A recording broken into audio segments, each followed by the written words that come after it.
Hey, it's your double E, Ena Esco. You're inside of the Ena Esco Show on Magic 807. And I have someone here with me today on the show that I work very closely with here at the Lamont College.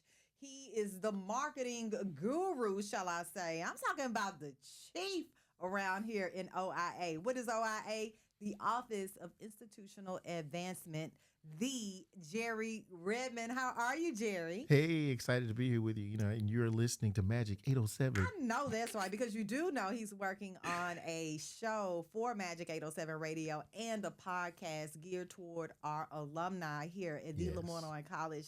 So, Jerry, first off, let's get into exactly what you do as chief in OIA around here at Lamont. Yes, I am your Chief of Alumni Affairs and Relations here at Lamont College. And because I reside in the Office of Institutional Advancement, we are the show me the money people. Okay. We have to raise money. And our major constituency pool is alumni.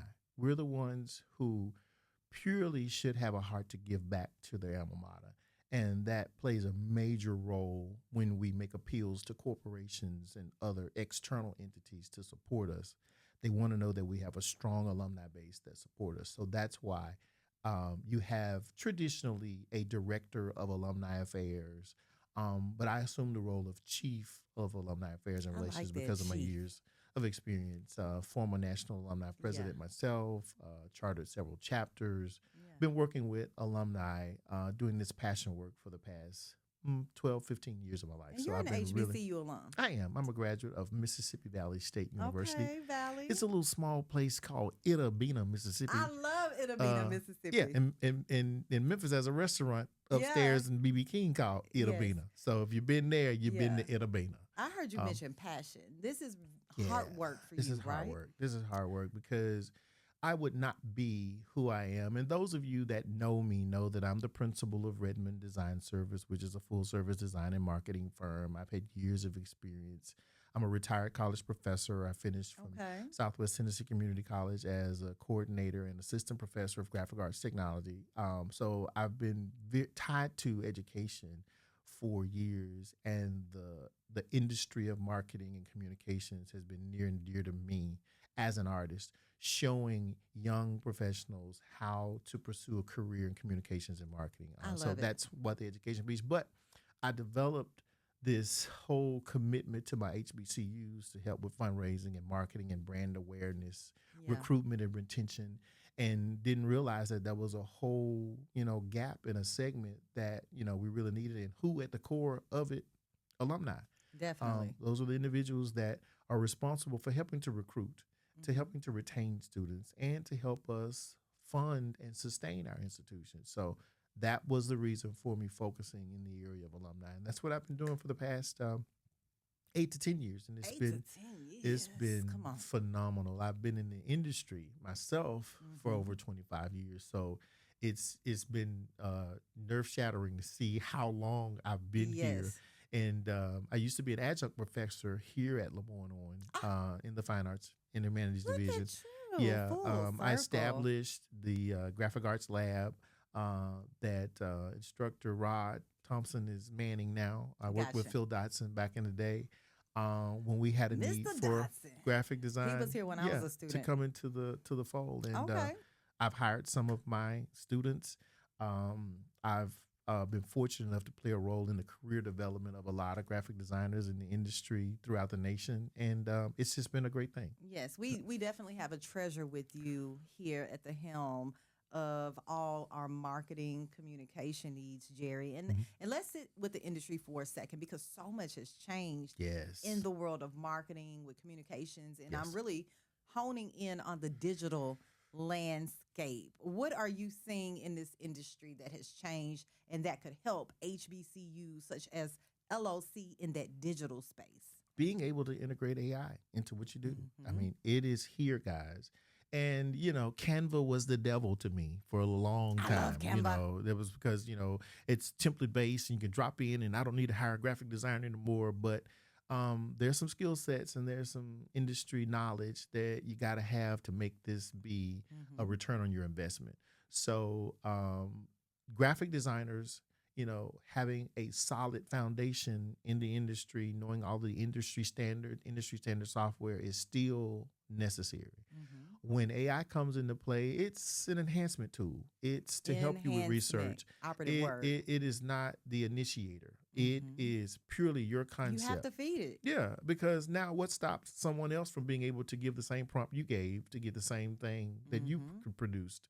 So you still have to be conceptual at heart, and you still got to know how to prepare that graphic for mass production or for placement in all social media channels, as well as for print and for signage and for digital. So it's still the skill set that you got to have. Definitely. You heard that, ladies and gentlemen. And I am creating and developing a new segment for the Ena Esco Show called My Algorithm, because there is so much going on in my timeline on social media. We're talking about the digital landscape, and something that has been affecting HBCUs recently, Jerry, is the NAACP calling for all of the Black athletes that are prospects to go to the SEC, your Louisianas, Texas, South Carolinas, Tennessees, Mississippis of the world to not decommit from these schools because they can't even vote in those particular areas. What do you think about that? What do you think?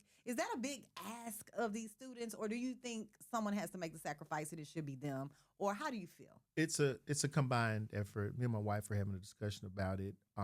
Shout out to Jocelyn Redmond. Shout out to definitely, what really struck me was the fact that it's all of our responsibilities. Alumni, when it comes to the support that these student athletes deserve when they come to the HBCU, we have to be strong with our athletic foundations for our HBCUs to broker the NIL deals to attract these students, to enhance our facilities to be able to compete. Our conferences are trying to do their part, the SIAC, the SWAC, the MEAC. All of them are trying to do their parts in terms of, on-air broadcasting of games and show, but it's still the backing, the financial backing, the attendance, attending the games, buying the tickets, buying all the shirts from the University of College when it's red out, black out, green out, purple out. That's revenue generation that now creates opportunities for us to pursue sponsorship. But the ask of these students to go Black, that's not bad. I'm all for us maxing out our potential with our HBCUs and the students, and then letting what's left over go to the SECs or to the other conferences. Yes. That's just my honest opinion when it comes to the nurturing of these institutions that are doing a significant amount of work with little resources. And it's been proven that we've been neglected. We've been denied. We've not been given equal footing to do what we need to do, but yet and still we have successful alum that go out here and do the things that we have to do in order to survive. We make magic happen, without a doubt. And I'm really big on us really giving our HBCUs a fair stab. Now, granted, you're not finna have the luxury apartments, and we're not finna pay for your mama a house, and we're not finna buy your uncle and your daddy a car. Deals. And but bruh, give us an opportunity. Yeah. Sister we will athlete, change your life. give us an opportunity, and you can go to the pros, and you can do what needs to do because your steps have been ordered. But we need your commitments here with our HBCUs, because we purely need to maximize and support that which is us. Definitely. Yep. I love that answer, Chief Jerry Redmond. Now, I truly enjoyed. I know you have some things to do today. I want you to leave the audience with, why is it so important as an HBCU alum to continue having a relationship, not only a relationship, but a financial relationship with their institutions that they graduated from? That is priceless. You, as alums of HBCUs, would not be who you are, have what you have, if it were not for your alma mater, for your institution.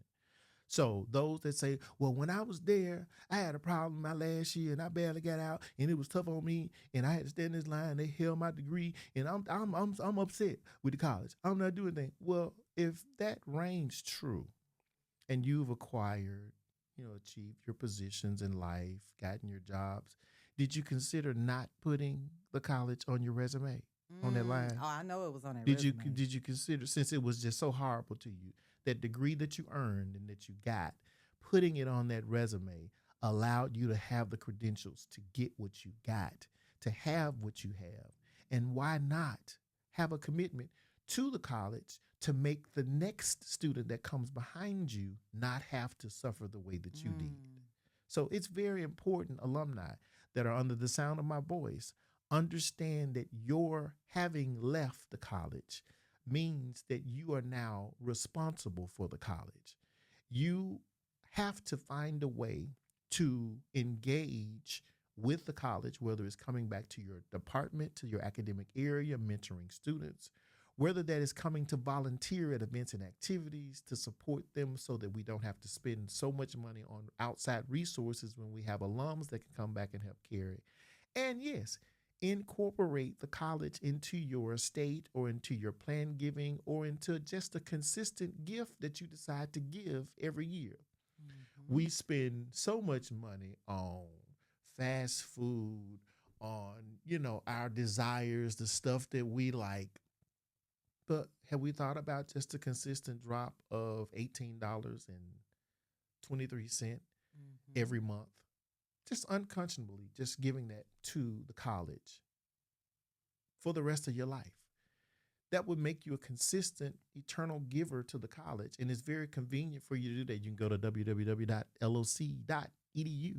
and click to donate now in the top corner to contribute to Lamont College. And you can decide that monthly contribution or that one-time gift that you decide to give for tax purposes that will be fully tax deductible contribution that you give to us. Just give me that plug. But most certainly know that we're available. And hey, alumni out there, if you need anything, if you need to talk, if you need to come into the Alumni Center and just let me have it, you can reach me. I'm in the basement of Sweeney Hall.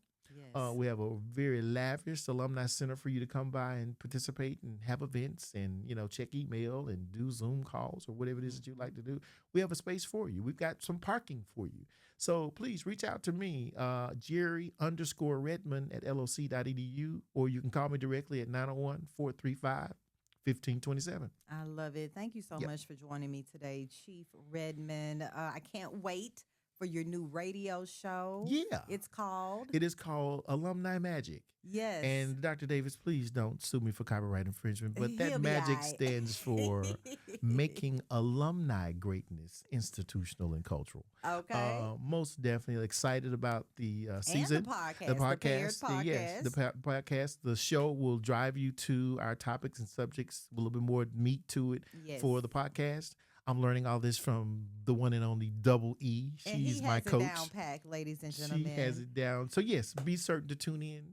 Yeah. We haven't decided our day and times that we'll air, but we'll be tuning for the teasers that'll be coming out. It'll be happening very soon. It will actually be happening this summer. So look forward to the radio show and the podcast with Chief Jerry Redmond from the Office of Institutional Advancement. Jerry, we truly appreciate your work and your dedication to Lamont College, and we've had a good past year, so I'm excited. We're excited about the upcoming fall, and 2026. We're excited about Magic 807 radio and TV and the potential that we have to help stand up and continue to increase our reach and use this as a catalyst to recruit students and create the next generation of double E's. Okay, and, that's the goal. That's the whole component. So we're excited about that. And guys, you're listening to your guy Jerry Redmond, Chief of Alumni Affairs and Relations here at Lamont College, and you're listening to Magic 807, the sound of Black excellence. He got it.